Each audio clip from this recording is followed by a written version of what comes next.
ان حالات کا سامنا کیا تھا جب عیسائیوں نے بیت المقدس پر زبردستی قبضہ جمایا ہوا تھا، جبکہ حضرت عمر فاروق رضی اللہ تعالیٰ عنہ کے زمانے سے لے کر تقریباً 400 سال تک بیت المقدس پر اذانیں ہوتی رہیں، نمازیں ہوتی رہیں، اور صرف ان عیسائیوں کو وہاں آنے کی عام اجازت دی گئی تھی فاطمی دور میں۔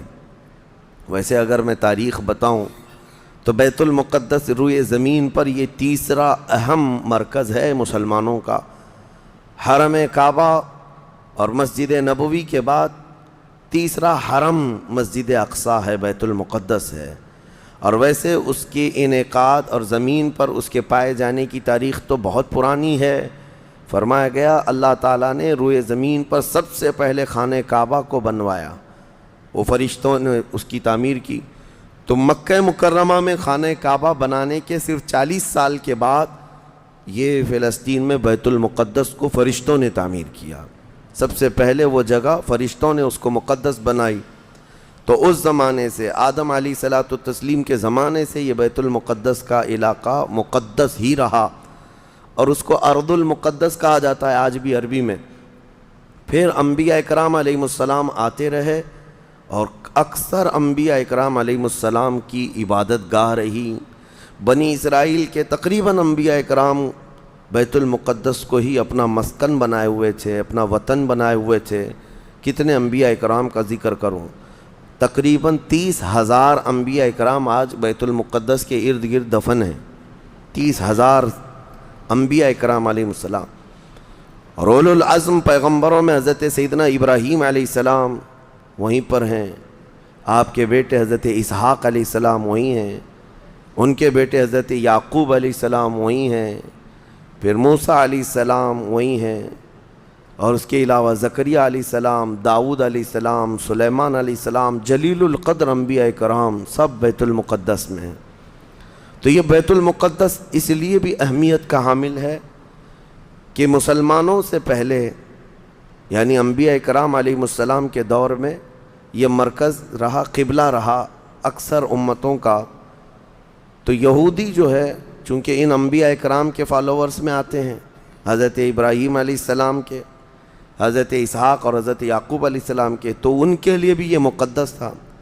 اور پھر مزے کی بات یہ ہے کہ حضرت بی بی مریم کی ساری تربیت جو ہے بیت المقدس کے اندر ہوئی، جیسے کہ آپ نے تفسیر میں سماعت کیا ہوگا۔ اور پھر جب وہ جوان ہوئیں تو حضرت عیسیٰ علیہ السلام کی ولادت بھی بیت المقدس سے قریب میں ہوئی ہے۔ حضرت عیسیٰ علیہ السلام پیدا وہاں ہوئے، اور حضرت عیسیٰ علیہ السلام نے بھی تبلیغ کا مرکز اسی کو بنایا، بیت المقدس کو بنایا۔ تو دنیا کے پرانے مذاہب میں، پرانے دین میں یہودیت جو ہے ان کے لیے بھی وہ مقدس ہے، عیسائی جو ہیں ان کے لیے بھی وہ مقدس ہے، پھر اسلام کے لیے اس لیے بھی مقدس ہے کہ اصل ابراہیم علیہ السلام کے دین پر اب نہ یہودی باقی رہے، نہ عیسائی باقی رہے، بلکہ صرف مسلمان باقی رہے، کیونکہ ابراہیم علیہ السلام نے شرک اور کفر کی تعلیم نہیں دی تھی، وہ تنہا اللہ رب العزت کے موحد تھے۔ اللہ کی وحدانیت انہوں نے اس وقت پھیلائی، اور اس دین پر آج کوئی قائم ہے تو وہ مسلمان ہے۔ تو انبیاء اکرام علیہ السلام کے وارثین بھی یہ امت محمدیہ ہیں پچھلے انبیاء کے۔ اور اس کے علاوہ ایک عظمت والی چیز یہ ہے کہ جب میرے آقا صلی اللہ تعالیٰ علیہ وسلم اعلان نبوت فرمائے اور نمازیں فرض ہوئیں، تو نمازوں میں بھی تقریباً 17 مہینے تک حضور صلی اللہ علیہ وسلم اور صحابہ نے بیت المقدس کی طرف منہ کر کے نمازیں ادا کیں۔ اس اعتبار سے ہمارا پہلا قبلہ وہی ہے، پہلا قبلہ جس کو قبلہ اول کہا گیا ہے۔ پھر حضور کی خواہش پر قبلہ بدل دیا گیا، خانہ کعبہ قبلہ ہو گیا ہمارا۔ اور ایک بڑی اہمیت اس بیت المقدس کی یہ بھی ہے کہ جب نبی اکرم صلی اللہ تعالیٰ علیہ وسلم معراج کی شب تشریف لے جا رہے تھے رب ذوالجلال کی ملاقات کے لیے، تو جبرائیل امین کے نے براق کی سواری کو حرم سے لے کر سب سے پہلے جہاں پر اتارا تھا وہ بیت المقدس ہے۔ بیت المقدس جہاں پر آج بھی وہ جگہ باقی ہے جہاں رسول کریم صلی اللہ تعالیٰ علیہ وسلم کی سواری براق کو باندھا گیا تھا، اور حضور نے اندر جا کر 1,24,000 کم و بیش نبیوں کو حضور نے امامت فرمائی تھی۔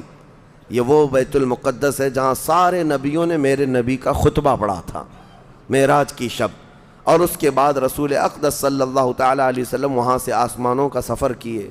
تو بیت المقدس مسلمانوں کے لیے اس لیے بھی اہم ہے کہ میرے آقا کی امامت گاہ بھی ہے اور ہمارا قبلہ بھی ہے۔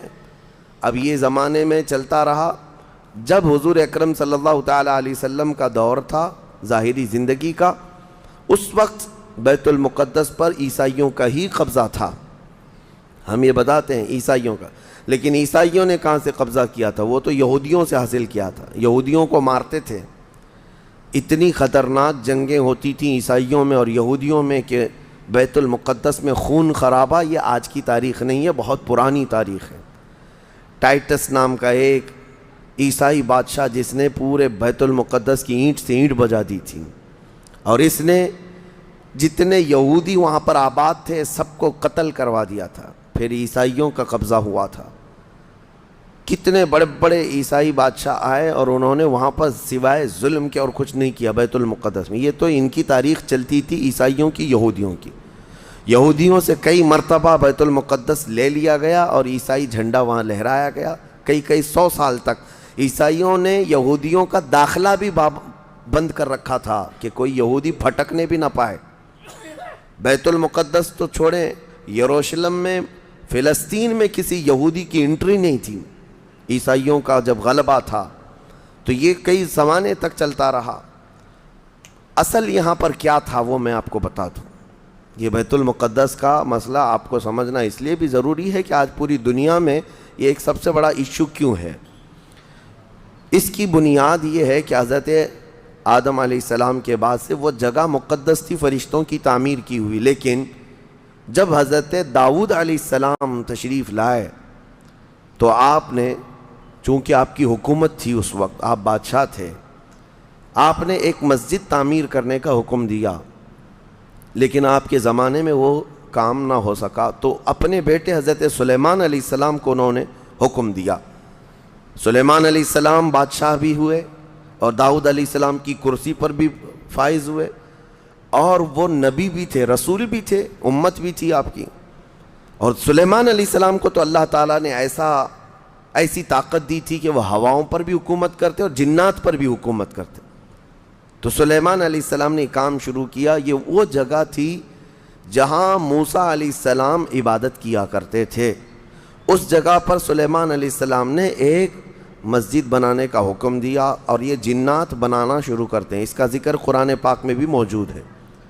حضرت سلیمان علیہ السلام نے جب پورا ڈیزائن دیا کہ اس طرح سے بننا ہے، تو پھر جنات تعمیر کرتے رہے، جنات تعمیر کرتے رہے، اور جنات اتنا خوف کھاتے تھے سلیمان علیہ السلام سے کہ وہ ایک لمحہ بھی حضرت سلیمان علیہ السلام سے غافل نہیں ہوتے یا حکم عدولی نہیں کرتے۔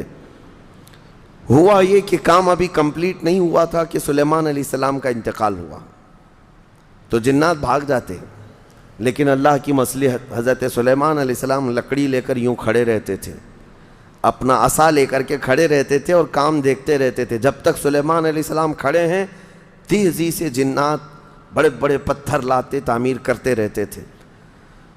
انتقال ہوا سلیمان علیہ السلام کا، اور آپ ایسے ہی کھڑے رہ گئے، آپ کے کھڑے کھڑے وفات ہوئی ہے۔ اور اس طرح سلیمان علیہ السلام کی وفات کو سالوں گزر گئے، لیکن آپ وہاں سے ہٹے نہیں، کیونکہ کام چل رہا تھا۔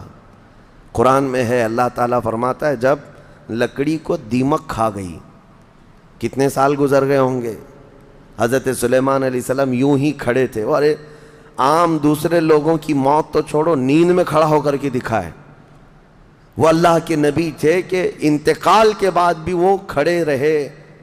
روایتوں میں کئی سالوں تک، 10 سالوں تک آپ کھڑے رہے، اور اس کے بعد دیمک کھا گئی لکڑی کو، تو لکڑی ٹوٹ گئی، تب سلیمان علیہ السلام زمین پر آ گرے۔ جنات اسی وقت جان گئے کہ یہ تو انتقال کر گئے ہیں۔ تب تک بیت المقدس کا کام کمپلیٹ ہو گیا تھا، جنات بھاگ گئے سب۔ یہ تعمیر، اس کو اصل میں بیت المقدس نہیں کہا جاتا تھا اس وقت، یہ ہیکل سلیمانی، یہ یہودیوں کے عقیدے کے اعتبار سے فرسٹ ٹیمپل ہے، پہلا مندر یا پہلی مسجد جو بھی ہے، مقدس تھی۔ یہ ہیکل سلیمانی جو سلیمان علیہ السلام نے جنات سے بنایا تھا، اور سلیمان علیہ السلام کی کرسی جہاں لگتی تھی اس وقت حضرت سلیمان علیہ السلام نے جنات اور سرکش لوگوں سے اور جادوگر لوگوں سے سب چیزیں جادو کی چھین کر اپنی کرسی کے نیچے دفن کر دیا تھا، سب ختم کیا تھا کہ کوئی جادو ٹونا یہ سب چیزیں نہ ہوں، کیونکہ یہودی جادو کے پیچھے بہت بھاگتے تھے، صرف جادو میں ہی دن رات۔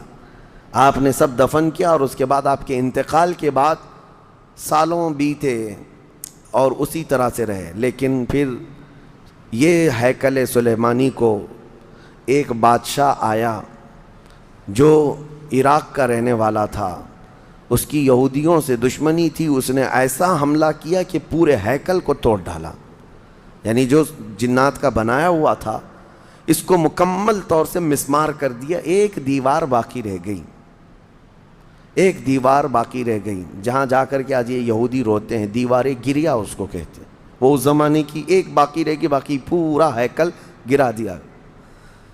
زمانہ بیت گیا، یہودی اس بات پر روتے رہے کہ ان کو مارا گیا، قتل کیا گیا، پھر عیسائیوں کا اس پر قبضہ رہا، پھر عیسائیوں سے یہودیوں نے ایک بار پھر حاصل کیا، پھر دوبارہ یہ ٹائٹس کے زمانے میں عیسائیوں نے مار کر کے پورے یہودیوں کو خون خون کر دیا، اور پھر بیت المقدس کچھ نہیں تھا، ایک دیوار تھی، ایک دوسری وہاں پر ایک چھوٹی سی عمارت بنائی گئی، اس عمارت کو یہ سیکنڈ ٹیمپل کہتے ہیں، سیکنڈ ٹیمپل، یہ دوسرا مندر، اور اسی کو عبادت گاہ بنا کر چلتے رہے۔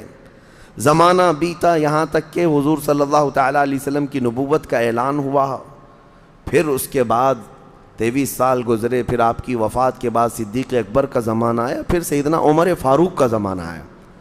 تقریباً یہ 26-28 ہجری کی بات ہے، حضرت عمر کے دور میں۔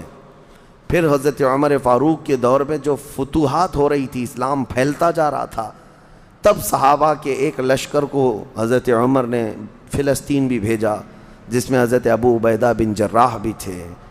تو ان صحابہ نے اس چھوٹے سے لشکر کو لے کر فلسطین کا معرکہ ایسا سر کیا کہ یہ عیسائی سب جان چکے تھے حالات کیا چل رہے ہیں، سیرنڈر ہو گئے اور کہا ہم جو ہے یہ بیت المقدس کی ساری چابیاں آپ کے حوالے کرتے ہیں، لیکن ایک شرط ہے کہ ہم آپ کے ہاتھ میں نہیں دیں گے بلکہ مسلمانوں کے امیر المومنین کے ہاتھ میں دیں گے، وہ آئیں ہمارے پاس۔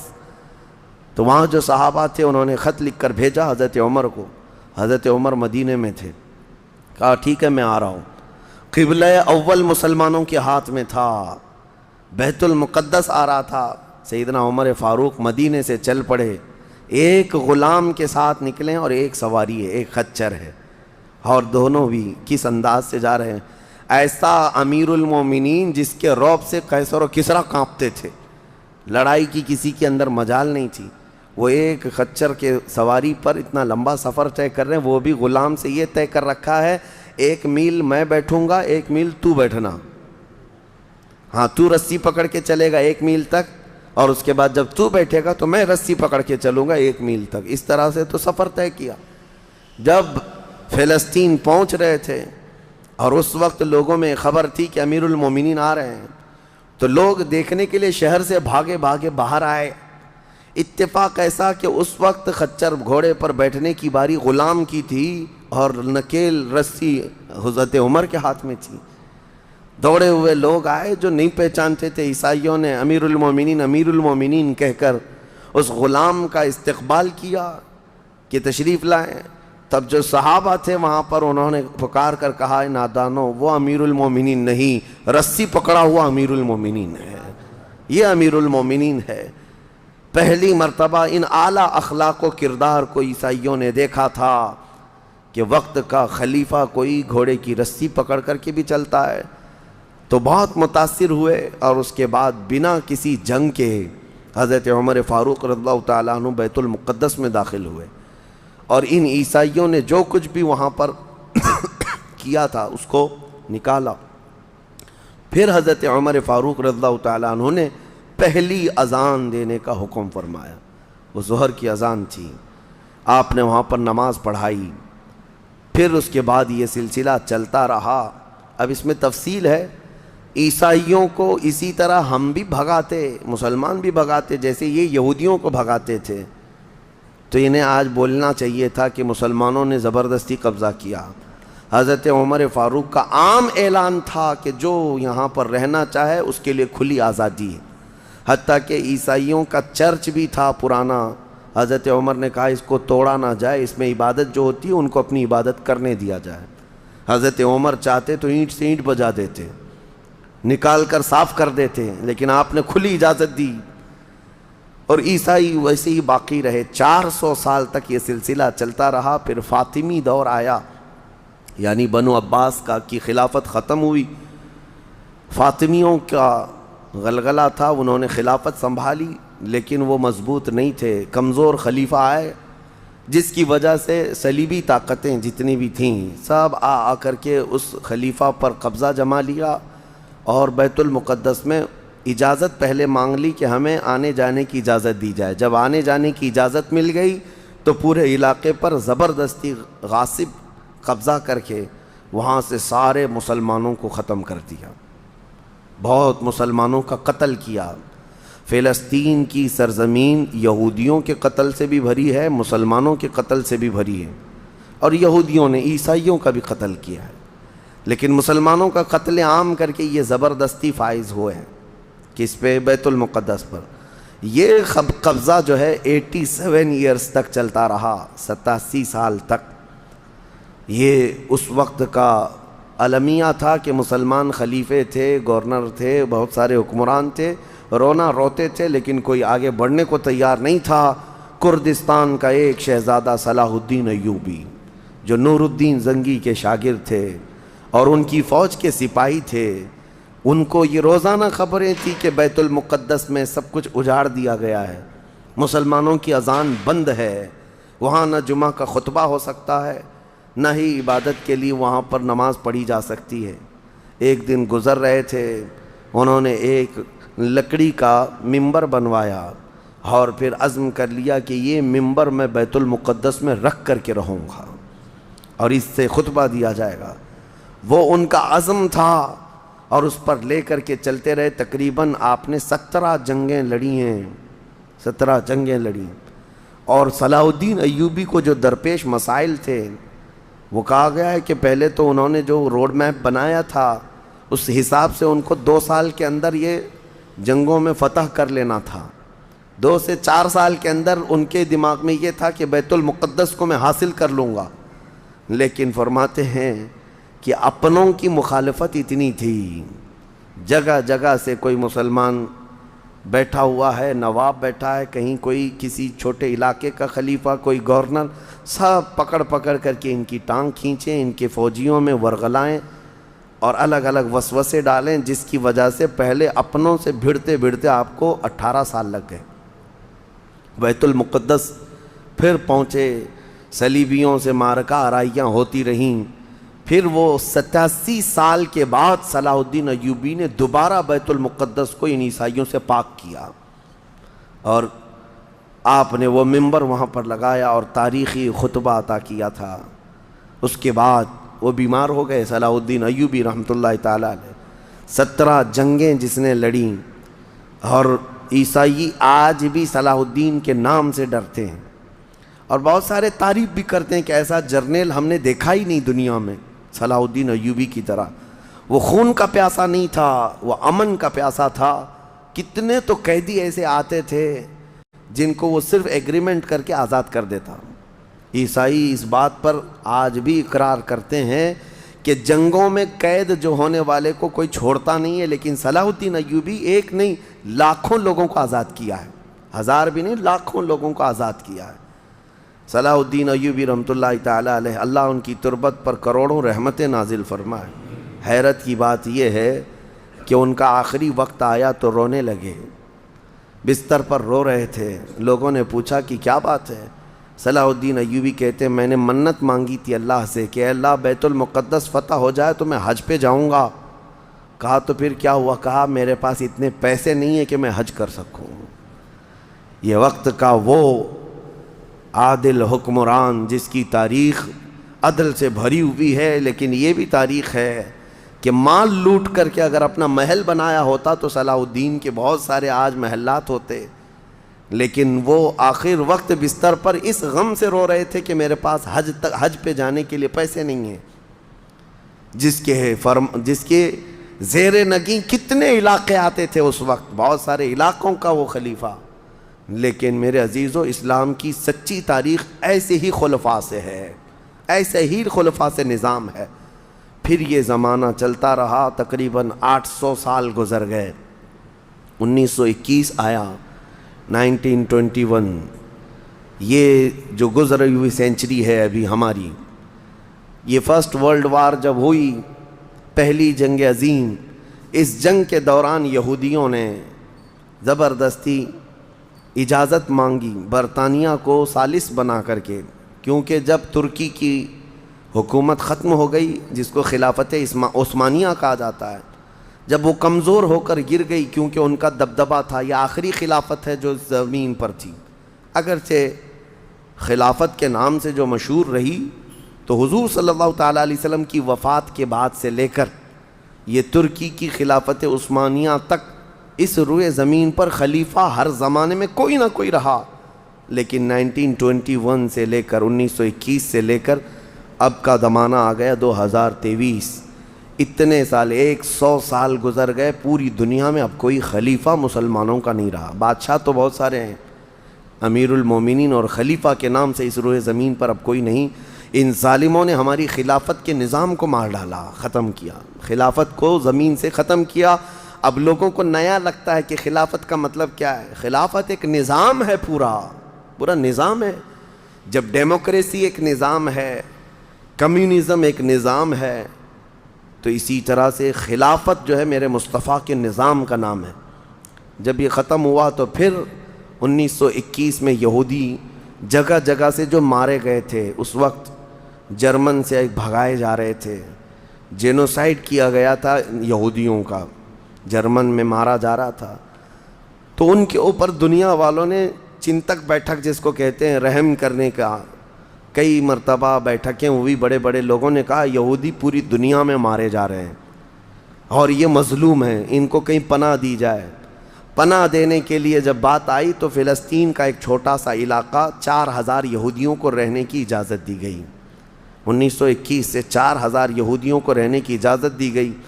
اور پھر جب وہ 4000 یہودی رہے تو بڑھتے بڑھتے دنیا بھر سے لوگ ہجرت کر کے یہودی وہاں جاتے رہے. اور تقریباً 1948 1947 1947 جب ہمارے ہاں آزادی کا مسئلہ چل رہا تھا، تب تک یہودی جو ہے لاکھوں کی تعداد میں وہاں جمع ہو چکے تھے. اور جمع ہو کر کے ان لوگوں نے، اور اسی وقت ہٹلر کا دور بھی ختم ہوا تھا اور ہٹلر نے ان کو بہت مارا تھا، جس کو ہولوکاسٹ کہا جاتا ہے، اور بہت زیادہ ظلم کیا تھا. تو یہ سب بھاگ کر کے فلسطین میں جمع ہوئے اور پھر ایک ایگریمنٹ سائن کروا لیا گیا دنیا کی بڑی بڑی طاقتوں سے کہ یہ اسرائیل ایک کنٹری ہے.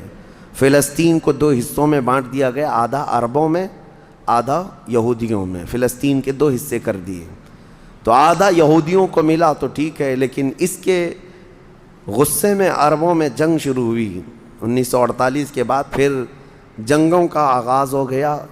جارڈن، سیریا، مصر، ان لوگوں نے اسرائیل کے ساتھ، انہوں نے نئی کنٹری کا نام اسرائیل رکھا تھا، جنگ کیا. جب جنگ کرتے رہے، اسرائیل اپنے پیر پھیلاتا رہا اور آگے بڑھتا رہا، کیونکہ اس وقت ان عربوں کے اندر یا جدید ہتھیار نہیں تھے. اسرائیل کو فلی طور پر امریکہ کا سپورٹ تھا، UK کا سپورٹ تھا، یورپ کا سپورٹ تھا. ان تینوں ملکوں کے ساتھ بڑی خوفناک جنگوں میں ان کو پیچھے ڈھکیل دیا گیا، بلکہ جو صحرائے سینا تھا مصر کا، وہ بھی اسرائیل نے قبضہ کر لیا. طور سینا جس کو کہتے ہیں، کوہ طور، وہ بھی ان کے لیے مقدس تھا، وہ بھی حاصل کر لیا. پھر اس کے بعد دوسری جنگ بھی ہوئی تھی مصر کی، تب مصر نے وہ علاقہ واپس لیا اور اسرائیل کو سمیٹنے کی کوشش کرتے رہے. 3 بڑی جنگوں میں ہوا یہ کہ جب جنگ ہوتی رہی، اسرائیل پھیلتا رہا. پھر 1978 کے قریب یا 75 کے آس پاس اسرائیل نے پورے طور پر فلسطین کا کنٹرول اپنے ہاتھ میں لے لیا، جس میں بیت المقدس بھی چلا گیا. یہ ہے تاریخ میں آدم علیہ السلام کے زمانے سے لے کر یہاں تک کی بتا رہا ہوں، مختصر جھلکیاں۔ اس کے بعد سے یہودیوں نے بیت المقدس کا کنٹرول اپنے ہاتھ میں لیا، حالانکہ UN کا یہ فیصلہ ہے کہ پورے اسرائیل کو یہ خاص طور پر تنبیہ کی گئی ہے کہ صرف مسجد اقصیٰ جو بیت المقدس ہے، اس کا کنٹرول اور اس کا مینجمنٹ، اس کے انتظامات یہودیوں کے ہاتھ میں بھی نہیں رہیں گے اور وہاں کے فلسطینی مسلمانوں کے ہاتھ میں بھی نہیں رہیں گے، یہ جارڈن کی حکومت کو دیا گیا ہے۔ جارڈن کی حکومت، جس کو کسٹوڈین آف یہ کہا جاتا ہے بیت المقدس، وہ اس کے انتظام دیکھتی ہے، لیکن برائے نام ہے یہودیوں نے دھجیاں اڑا رکھی ہیں پورے دنیا بھر کے قوانین کی۔ جہاں جہاں ان کو پابندی تھی کہ یہاں نئے گھر نہیں بنائیں گے، ابھی 3-4 سال پہلے انہوں نے پورے مسلمانوں کے محلے کو ختم کر کے 200 گھر بنائے، یہودیوں کو آباد کیا۔ برسوں سے یہاں جو مسلمان تھے، ابھی آپ جا کر کے کبھی دیکھیں یروشلم، بیت الحم، جو بیت المقدس کے آس پاس کے علاقے، رام اللہ، 40 سال 45 سال ہو گئے دکانوں کو تالے لگے ہوئے ہیں، جالے لگے ہوئے ہیں، لیکن کھولنے کی اجازت نہیں ہے۔ اتنی پرانے وقت سے دکانیں بند ہیں، کہا کہ نہیں، یہودیوں کی طرف سے کوئی یہاں پر کھولنے کی اجازت نہیں ہے، مسلمانوں کے نام پر۔ اور اللہ کا فضل تو دیکھیں، وہ مسلمان کیسے جگرے والے لوگ ہیں، میں نے اپنی آنکھوں سے دیکھا ہے۔ ہر جگہ کی طبیعت کے اعتبار سے اللہ تعالیٰ مخلوق پیدا کیا ہے۔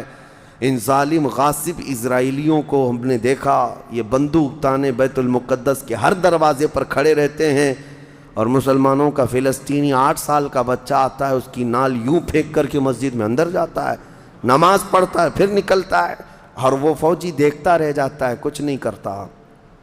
بسا اوقات گولیوں سے برساتے ہیں، روزانہ کا معمول یہ ہے۔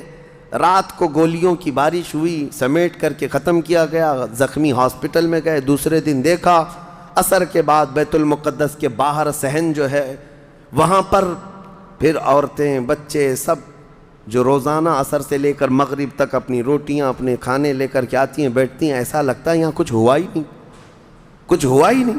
مائیں بچوں کو بچپن سے یہ چیز ڈال دیتی ہیں کہ بیٹا اگر تو ابھی گھر سے گیا نماز کے لیے تو ہمیں یہ یقین نہیں ہوتا کہ تیرا جسم آئے گا کہ تیری لاش آئے گی۔ ہر ماں کا یہ وہاں پر جذبہ ہے، اور یہ حدیث پاک میں موجود ہے۔ میرے آقا صلی اللہ علیہ وسلم نے فرمایا، لا تزال طائفۃ من امتی، میری امت میں سے ایک جماعت ایسی رہے گی جو قیامت تک حق کے لیے لڑتی رہے گی، اور اللہ ان کا ناصر و مددگار ہوگا۔ بیت المقدس کی یہ تاریخ آج، بیت المقدس کو انہوں نے خون میں نہلا رکھا ہے، یہودیوں کا زبردستی اس پر قبضہ ہے۔ اب یہ چاہتے کیا ہیں، یہ بھی میں آپ کو بتا دوں، یہ چاہتے ہیں کہ یہ مسجد اقصیٰ جو تعمیر ہوئی، یہ حضرت عمر کے حکم سے ہوئی، پھر اموی خلفہ جب آئے، خلیفہ ولید بن عبد الملک، اس نے پوری مسجد بنوائی، اور یہ جو پیلا گنبد آپ دیکھتے ہیں، قبۃ الصخرہ، جو مسجد اقصیٰ سے جس کو مشہور کیا گیا ہے، یہ قبۃ الصخرہ ہے، ڈوم آف راک جس کو کہتے ہیں، یہ اصل اس سے لگی ہوئی ہے بیت المقدس کی مسجد پرانی، اس کو شو نہیں کرتے، اس کو یہ گرا کر کے، اس کو پورا زمین بوس کر کے 3rd ٹیمپل بنانے کا پلان ہے۔ ان کو یہ چاہیے کہ حضرت داؤد علیہ السلام کے زمانے میں جو کام شروع ہوا تھا، سلیمان علیہ السلام نے جو مندر بنایا تھا، جو ٹیمپل بنایا تھا، ہم اس کو اسی جگہ تعمیر کریں گے۔ تو بیت المقدس، مسجد اقصیٰ کی دیوار سے دیوار انہیں گرانا ہے، اس کے لیے یہ کیا کیا سازشیں کرتے رہے، کھدائی کرتے رہے کہ یہاں پرانا خزانہ ہے، فلاں چیزیں ہیں، ثبوت نکالنا ہے۔ کتنا دیواروں کو ہلانے کے لیے آرٹیفیشیل زلزلے لائے گئے، مصنوعی طور پر یہ زمین ارتھ کویک لائے گئے کہ مسجد اقصیٰ گر جائے، لیکن اللہ کی مرضی جب تک چاہے۔ اب اگر حالات ایسی ہیں تو یہ مسجد اقصیٰ کو گرا کر کے وہاں پر ایک 3rd ٹیمپل بنائیں گے، جس کا پورا آرکیٹیکٹ ڈیزائن بھی انہوں نے ظاہر کر دیا ہے، نشر کر دیا ہے، کوئن بھی ایک جاری کر دیا ہے، جس کو لے کر کے ان کے 3rd ٹیمپل کے اندر جائے گا، آئے گا۔ یہ 2017 کی بات میں بتا رہا ہوں، پوری تیاریاں کر لی گئی ہیں۔ اب دیکھا گیا ہے کہ مسلمان ہر جگہ سے سوئے ہوئے ہیں، اب کوئی بھی اٹھتا نہیں ہے.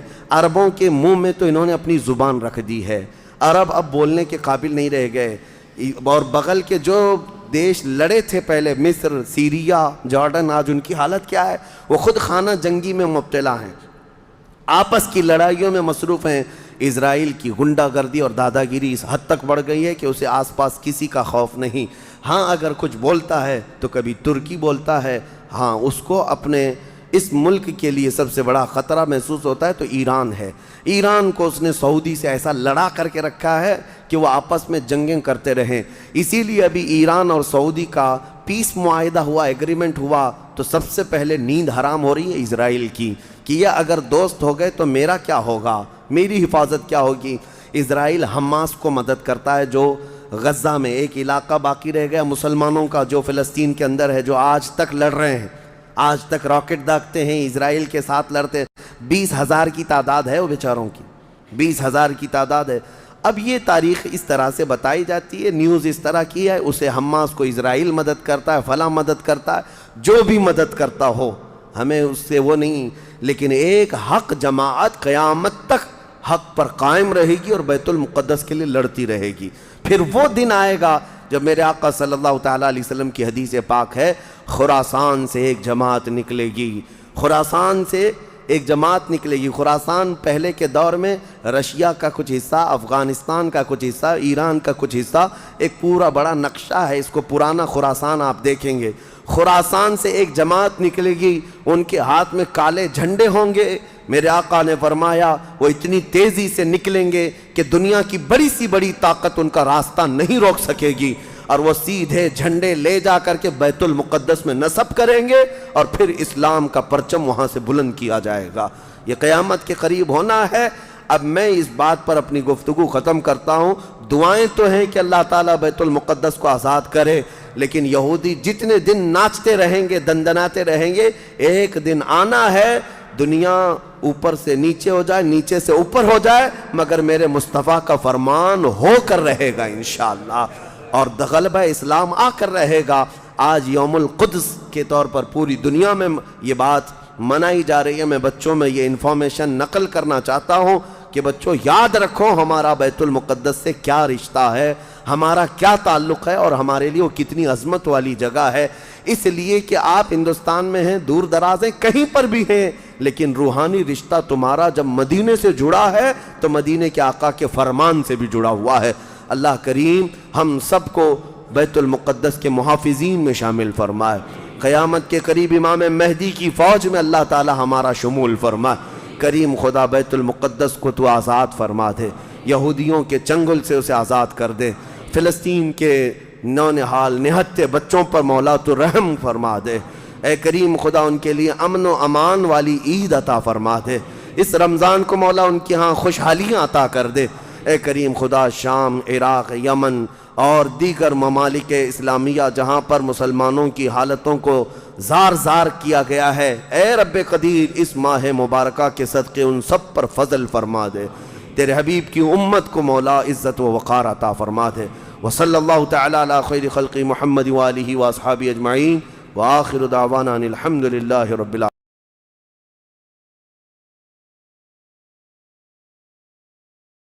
اور بیان سننے کے لیے ہمارے چینل کو سبسکرائب کریں.